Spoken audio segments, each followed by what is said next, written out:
ચાલો જટિલ વિષયોને એકદમ સરળ બનાવીએ. આજનો આપણો વિષય છે ભારતની શાસન વ્યવસ્થાનો પાયો, એટલે કે આપણું બંધારણ. આપણે એની અંદર રહેલી બ્લુપ્રિન્ટને સમજવાનો પ્રયત્ન કરીશું. તો આજે આપણે શું જોવાના છીએ? આપણે શરૂઆત કરીશું રાજ્યના વડાથી. પછી જોઈશું કે કાયદા બનાવવાનું આખું એન્જિન કેવી રીતે કામ કરે છે. એ પછી વાત કરીશું નાગરિકની ઢાલ વિશે, એટલે કે આપણા અધિકારોની. અને પછી સંઘીય માળખું. અને છેલ્લે બંધારણના રક્ષકો કોણ છે એ પણ સમજીશું. ચાલો તો શરૂ કરીએ. સૌથી પહેલા વાત કરીએ ભારતના પ્રથમ નાગરિક એટલે કે રાષ્ટ્રપતિની. આમ તો એમને રાજ્યના ઔપચારિક વડા કહેવાય છે, પણ એવું ના સમજતા કે એમની સત્તાઓ ખાલી નામની જ છે. એનાથી ઘણું વધારે છે. એમની એક ખાસ સત્તા છે, વીટો પાવર.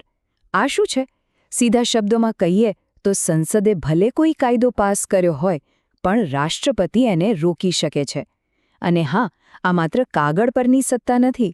હકીકતમાં 1954માં ડૉક્ટર રાજેન્દ્ર પ્રસાદે પેપ્સુ વિનિયોગ ખરડા પર આ પાવરનો ઉપયોગ કર્યો હતો. આ બતાવે છે કે રાષ્ટ્રપતિનું પદ કેટલું દમદાર છે. હવે જુઓ, રાષ્ટ્રપતિ પાસે કેટલીક એવી સત્તાઓ પણ છે જે કાયદામાં માનવતાનો સ્પર્શ ઉમેરે છે. એ છે ક્ષમાદાનની સત્તા. આમાં 5 અલગ-અલગ પ્રકારની સત્તાઓ છે, કોઈને પૂરી રીતે માફ કરી દેવાથી માંડીને સજા ઓછી કરવા સુધી. આ બધી સત્તાઓ એ સુનિશ્ચિત કરે છે કે કાયદો માત્ર કઠોર જ નહીં, પણ માનવીય પણ બને. સારું, તો રાષ્ટ્રપતિને પદ પર બેસાડવાની વાત તો થઈ, પણ એમને હટાવવા હોય તો? એ પ્રક્રિયા એટલી સરળ નથી, અને એ જાણી જોઈને અઘરી રાખવામાં આવી છે. આને મહાભિયોગ કહે છે. આટલી કડક પ્રક્રિયા રાખવા પાછળનો હેતુ એ જ છે કે દેશના સર્વોચ્ચ પદની ગરિમા જળવાઈ રહે અને રાજકીય રમતોથી એ પદને દૂર રાખી શકાય. ઓકે, તો રાષ્ટ્રપતિ કાયદા પર છેલ્લી સહી કરે છે એ તો આપણે જોયું, પણ સવાલ એ છે કે આ કાયદા બને છે ક્યાં? તો ચાલો હવે શાસનના એન્જિન રૂમમાં જઈએ, એટલે કે ભારતની સંસદમાં. સંસદનો દિવસ શરૂ થાય ને, એમાં પહેલા 2 કલાક બહુ જ રસપ્રદ હોય છે. એક છે પ્રશ્નકાળ અને બીજો છે શૂન્યકાળ. પ્રશ્નકાળમાં બધું નિયમ મુજબ ચાલે, મંત્રીઓએ જવાબ આપવા જ પડે. પણ શૂન્યકાળ એ એકદમ અનૌપચારિક છે. કોઈ પણ સભ્ય કોઈ પણ ગરમ મુદ્દો વગર નોટિસે ઉઠાવી શકે છે. એકદમ જીવંત ચર્ચા થાય છે. અને આ શૂન્યકાળ છે ને, એ કોઈ સામાન્ય પ્રક્રિયા નથી. એ સંસદીય પ્રણાલીમાં ભારતનું પોતાનું એક આગવું યોગદાન છે. 1962માં શરૂ થયેલી આ પરંપરા સરકારને હંમેશા સતર્ક રાખી છે, કારણ કે સાંસદો જનતાના અવાજને સીધો ગૃહમાં ઉઠાવી શકે છે. ખરેખર આ જીવંત લોકશાહીનું ઉત્તમ ઉદાહરણ છે. સારું, આપણે રાષ્ટ્રપતિ અને સંસદની વાત તો કરી, પણ આ બધા મોટા માળખા વચ્ચે સામાન્ય નાગરિકનું શું? એનું રક્ષણ કોણ કરશે?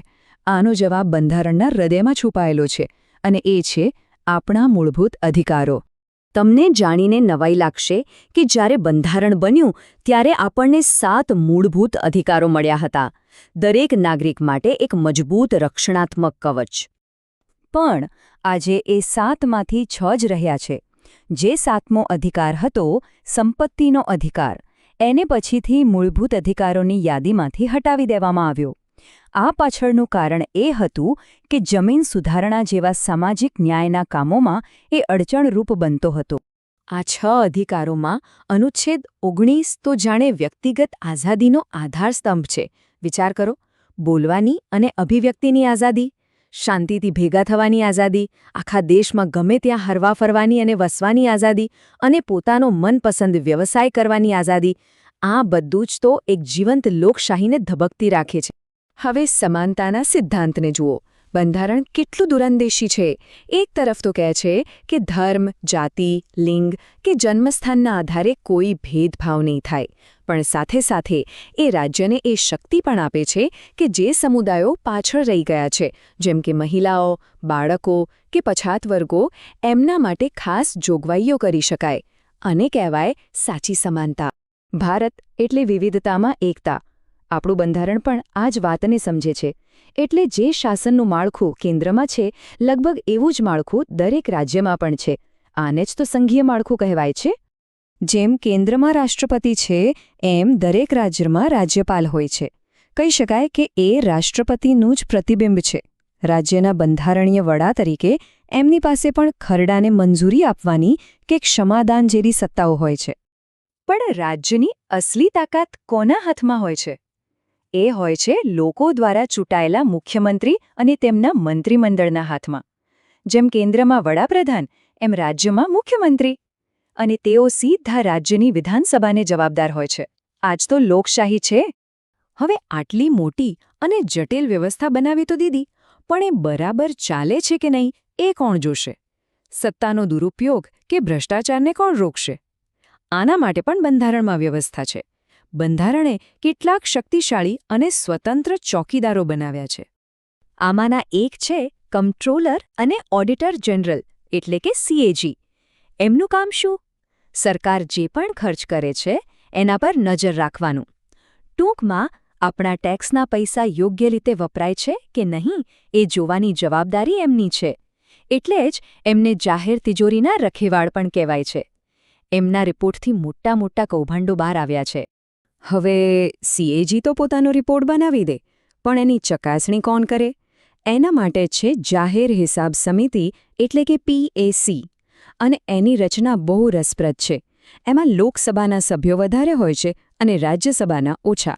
આની પાછળનો વિચાર એ છે કે જનતાએ જેમને સીધા ચૂંટ્યા છે એમના હાથમાં જ સરકારી ખર્ચ પર નજર રાખવાની અંતિમ લગામ હોવી જોઈએ.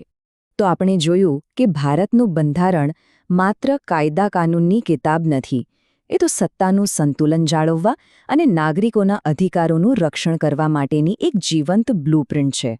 આટલી બધી વ્યવસ્થાઓ અને અધિકારોની વાત કર્યા પછી એક સવાલ મનમાં જરૂર થાય કે એક સારી લોકશાહીને ચલાવવા માટે આ બધામાંથી સૌથી વધુ જરૂરી શું છે?